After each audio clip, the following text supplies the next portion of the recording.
आजकल तुम खुलकर हंस नहीं पाते हो, ऐसा क्यों है बताओ। मुझे पता है, मैं जितना समझ पा रहा हूँ कि तुम्हारे मन में एक बहुत बड़ा डर छुपा है, किसी को खो देने का डर। पर मैं चाहता हूँ कि तुम उसे अपने मन से निकाल दो। और मैं ये भी जानता हूँ कि तुम्हारे मन में ये क्यों छुपा है। लेकिन शायद अब तुम्हें समझ में आ रहा होगा कि जब भी तुम कभी कभी क्रोध में आकर, आवेश में आकर किसी को शाप दे जाते हो ना, तो मैं तुरंत ही उसे सच में वास्तविकता में सिद्ध नहीं कर देता। यही कारण है क्योंकि मैं हर बच्चे को मौका देता हूँ ये सोचने का, विचारने का, कि गुस्से में आकर कुछ भी कहा हुआ तुरंत में अगर सिद्ध हो जाए तो ज़िंदगी कैसे पलट सकती है।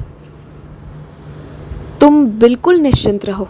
और एक बात कहूँ, इस बार शिरडी तुम सबको लेकर नहीं आओगे।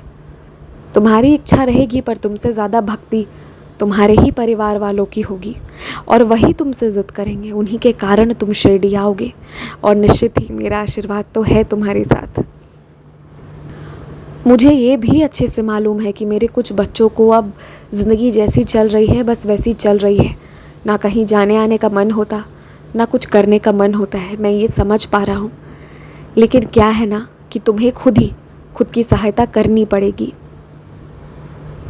एक बात याद रखना कि जो चीज़ें तुम्हारी पसंदीदा थी ना, वहाँ दोबारा आओगे तो तुम्हें अच्छा ही महसूस होगा।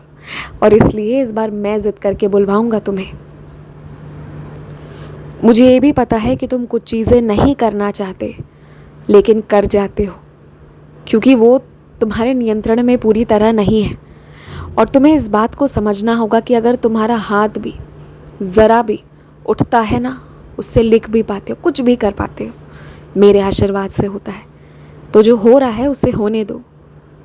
हर तरह से तुम्हें तैयार कर रहा हूँ और तुम्हें तैयार होना पड़ेगा। खुश रहो, मुस्कुराते रहो, मुझ पर विश्वास रखो।